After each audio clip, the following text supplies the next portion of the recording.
Savoir être flexible, savoir justement vous adapter aux choses sociales, donc ça veut dire aux discussions, aux critiques que les autres peuvent avoir sur vous à tout autre comportement social. Donc le fait de s'adapter, le fait d'être souple dans les critiques, mettons s'il y a quelqu'un qui vous critique ou quelqu'un qui est jaloux, etc. Finalement, c'est bien de faire preuve de temper, donc preuve de sang-froid, voilà, résister à justement, s'il y a quelqu'un qui vous adresse, au lieu d'adresser en retour, essayer de vous mettre à la place de cette personne-là et essayer de voir comment vous pouvez résoudre cette solution, ce problème, pour pas finalement, peut-être que cette personne est mal dans sa peau, donc pour pas la vexer, mais en même temps pour pas que cela se reproduise à nouveau sur vous. Il l'a fait, c'est fait, mais maintenant, évidemment, voilà, si vous rabourez, etc., c'est bien que ça ne se passe plus. Donc votre rôle n'est pas justement de l'attaquer pour pas évidemment, c'est pas de cette manière-là qu'il ne va plus vous rabrouer. C'est vrai que c'est un instinct et c'est vrai que c'est la première chose qu'on pense, mais finalement, si on veut que cette personne-là ne nous rabroue plus au futur, et c'est vraiment cela que l'on veut, il n'y a pas d'autre, voilà, il y a quelqu'un qui nous rabroue tout le temps, le seul truc qu'on veut, c'est que cela ne se reproduise plus. Et du coup, eh bien, vous pouvez simplement, gentiment lui dire, eh bien, écoute, si moi je te rabrouais, qu'est-ce que tu sentirais, est-ce que ça te ferait plaisir, etc. Et finalement, l'interroger comme si c'était lui à votre place. Et essayer d'avoir une discussion comme ça, par question, donc par questionnement, pardon, et essayer de voir simplement si ça va ou pas. Évidemment, tout le monde est différent, donc ça ne peut pas fonctionner pour tout le monde, mais qui ne t'entraîne à rien, donc voilà, je vous invite d'essayer ça.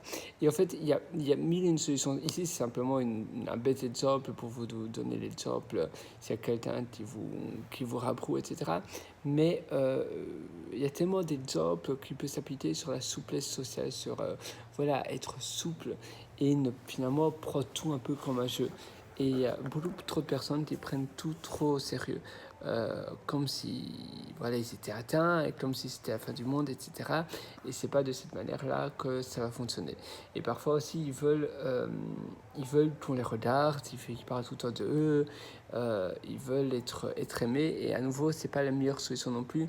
Finalement, vous devez savoir qui vous êtes, vous devez savoir que voilà, vous êtes, pour toi, vous devez essayer de vous prouver quelque chose aux autres. Non, vous êtes là surtout pour écouter les autres et d'en apprendre davantage. Et après, évidemment, c'est des choses intéressantes que vous pouvez partager. Justement, c'est très intéressant de les partager aussi. Mais le fait de simplement avoir l'approbation des autres, eh bien, ça ne sert strictement à rien.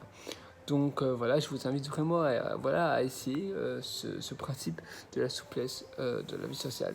Finalement, ce mot veut tout dire et rien dire, mais c'est simplement, voilà, prendre tout finalement au deuxième degré, entre guillemets, parce que finalement, voilà, et même s'ils vous font vraiment des remarques, finalement, vous savez qui vous êtes. C'est souvent les personnes qui ont peu d'estime d'elles qui finalement prennent tout très personnellement et après ne dorment plus pendant 3 jours et ruminent tout le temps sur ces remarques-là. Mais c'est d'ailleurs souvent le pire, c'est que ces personnes-là n'essaient pas que ces remarques ne se reproduisent plus, ou bien elles réagissent justement par la défense, ou bien elles pleurent, ou bien voilà, si c'est des personnes sensibles, etc. Mais en général, les personnes qui ont peu d'estime d'elles sont des personnes qui ont peu d'estime d'elles-mêmes, et bien sont assez sensibles. Donc voilà, alors là c'est un autre problème à résoudre, c'est d'abord avoir une estime de soi, être confiant et de bien savoir qui on est et de bien savoir son sujet et si vous savez à 100% qui vous êtes, eh bien il n'y a pas de raison que vous ne pouvez pas faire preuve de souplesse sociale. Donc voilà, tout prendre simplement bien, pas nécessairement bien, mais faire preuve finalement de maturité. Et c'est des personnes qui ne vous respectent pas, simplement, faire preuve de souplesse et dire ah voilà, pour toi tu dis ça de moi, voilà, je pense pas que tu sais